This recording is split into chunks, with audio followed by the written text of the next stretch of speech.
రోజు ఎవరి గురించి నేర్చుకున్నాం? లాజరు మరణము గురించి నేర్చుకున్నాం. Okay, very good. లాజర్ వాళ్ళ అక్క పేరేంటి? ఇద్దరు అక్కలు ఉన్నారు కదా, వాళ్ళ నేమ్స్ ఏంటి? Okay, very good. వాళ్ళు ఏ గ్రామంలో ఉన్నారు? బెతానియా గ్రామం. ఓకే, మరి లాజర్కి ఏం అనారోగ్యం వచ్చిందా? ఓకే, మరి ఆ వ్యాధి దేని కొరకు వచ్చింది? దేవుడి మహిమల కొరకు వచ్చిందక్క. ఓకే,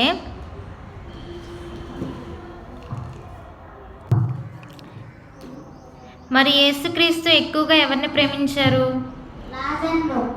ఓకే, మరి లాజర్కు వ్యాధి వచ్చిందని చెప్పి మరి అక్క చెల్లెళ్ళు వర్తమానం పంపారా? ఓకే, మరి వెంటనే వచ్చాడా దేవుడు? రాలేదక్క, 2 రోజుల తర్వాత వచ్చాడక్క. ఓకే, 2 రోజుల అక్కడే ఉండి తర్వాత వచ్చారు కదా. వచ్చిన తర్వాత వెంటనే మరి ఎవరు చూశారు, తెలుసుకున్నారు దేవుడు వస్తున్నారు అని చెప్పి? ఒక మార్త మరియంలో తెలుసుకుందక్క. యేసు ప్రభువు వస్తున్నారని ఎదురు వెళ్ళిందక్క. ఎదురు వెళ్ళి ఏం చెప్పింది? ప్రభు, నీ ఉన్నత కాలం నా సహోదరికి ఏమీ ఆపత్తులు రాలేదు. నువ్వు లేనంత వలన నా సహోదరికి ఆపద వచ్చిందని. ప్రభు, మీరు ఇచ్చట ఉండొచ్చు, నా సహోదరుడు మరణించేవాడు కాడు, ఇప్పుడైనా దేవుణ్ణి మీరు ఏమి అడిగినో మీకు ఇచ్చును అని నాకు తెలియను అని మా అత్తమ్మ చెప్పింది కదా. అప్పుడు దేవుడు ఏం చెప్పాడు? నీ సహోదరుడు మరలా లేచును అని చెప్పి దేవుడు చెప్పాడు. అప్పుడు నువ్వు విశ్వసిస్తున్నావా అని అంటే ఏమంది? అవును, నేను విశ్వసిస్తున్నాను అని చెప్పాను. సరే, ఓకే. తర్వాత మరి మరియమ్మ ఏం చేస్తుంది?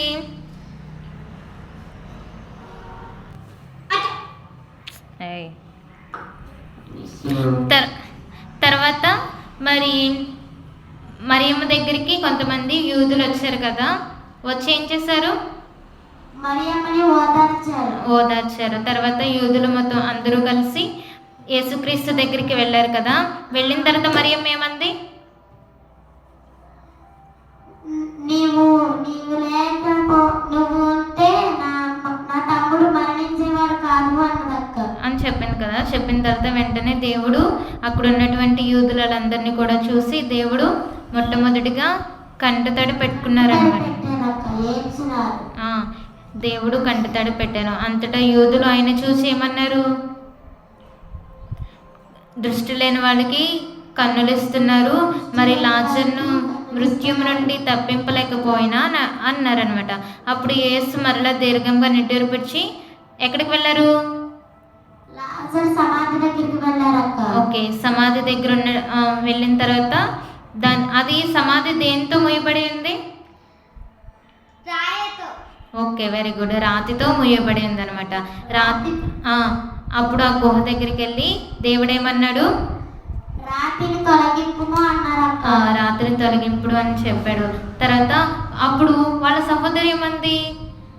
అప్పుడు సహోదరి, నా లాజరు చనిపోయి 4 రోజులు అయినది, ఇప్పుడు నువ్వు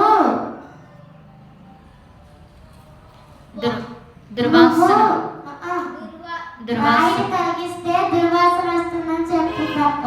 ఓకే, అప్పుడు యేసుతో నీవు విశ్వసించినచో దేవుని మహిమను చూచెదు అని చెప్పి దేవుడు చెప్పాడు కదా. అంతటి వారు రాత్రిని తొలగించి యేసు కళ్ళెత్తి, ఓ తండ్రికి నీవు నా ప్రార్థన ఆలకించినందుకు కృతజ్ఞతుడను, నీవు నన్ను ఎప్పుడునూ ఆలకించినవని నేను ఎరుగుదును, కానీ ఇక్కడ ఉన్న జనసమూహం నిమిత్తమై నీవు నన్ను పంపినట్టు వారు విశ్వసించుటకే ఇటులా పలికితిని అనెను. తండ్రి దేవునికి ప్రార్థించి పిమ్మట యేసు బిగ్గరగా ఏమని పలికాడు?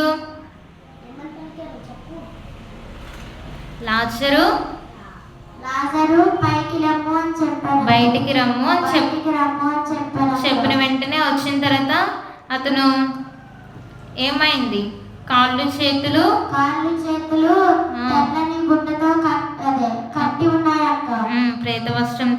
ఇవ్వబడి ఉండెను. అప్పుడు తన ముఖ వస్త్రంతో చుట్టుబడి ఉండెను.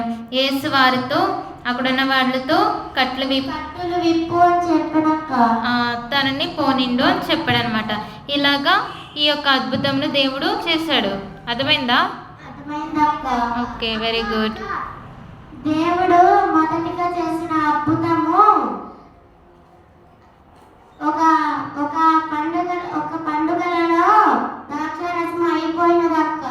ద్రాక్షారసం అయిపోయినచో 4 కుండల్లో నీళ్లు నింపము అని చెప్పాడక్క.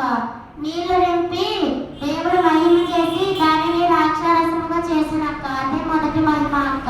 Okay, very good. 4 కాదు 6 రాతి బాణములు. ఓకే. అక్క.